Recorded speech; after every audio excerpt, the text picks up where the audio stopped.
Brilliance Audio presents Under a Gilded Moon by Joe Jordan Lake, performed by Kathleen Gatti.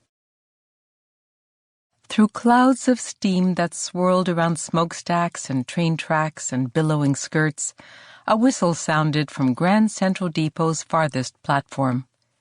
Time to face a past she thought she'd outsmarted, outrun, left safely behind. Top hats and bowlers and swooping feathers bobbed as other passengers hurried toward the platform, toward adventures and escapes and secret intrigues. But Kerry MacGregor stood still in this moment she dreaded. For her, the whistle was the sound of a summons to a trip she'd give half of Manhattan not to make. Her head, her whole body throbbed with resentment.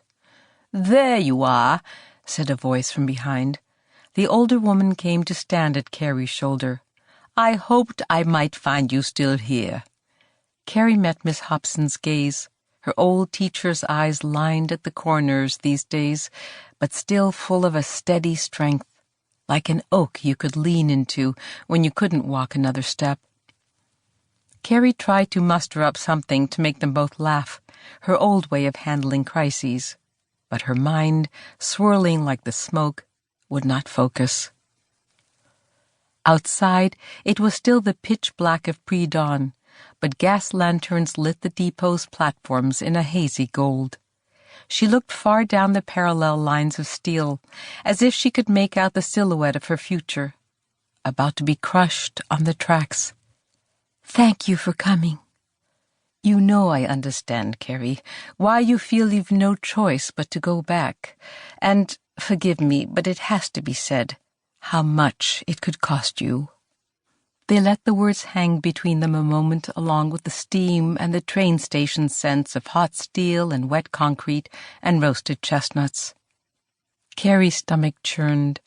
She'd eaten almost nothing since the telegram came 3 days ago. That was part of the churning. But also, chestnuts smelled to her of troubles. She'd gathered them in milk pails back home to help pay the bills.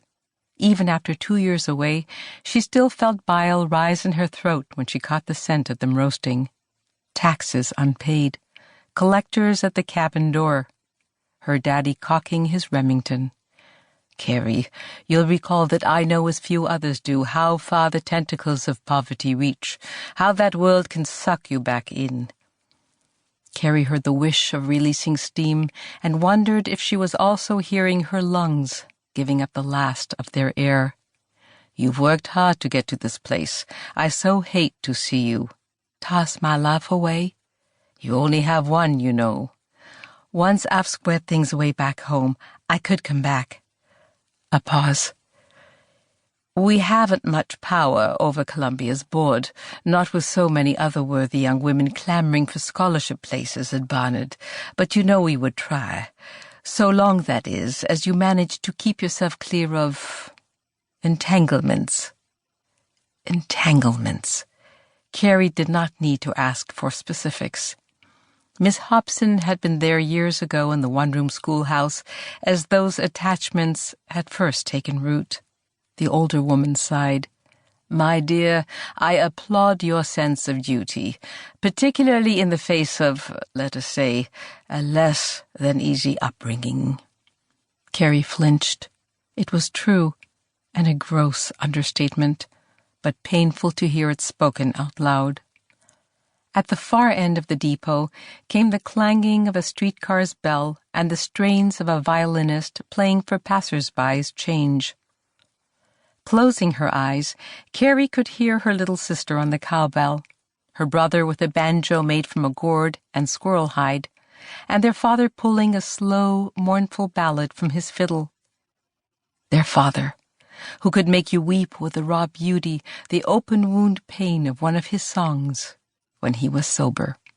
Their father who, when he was not, could make you weep for any number of other reasons. Miss Hobson sorted her words with care.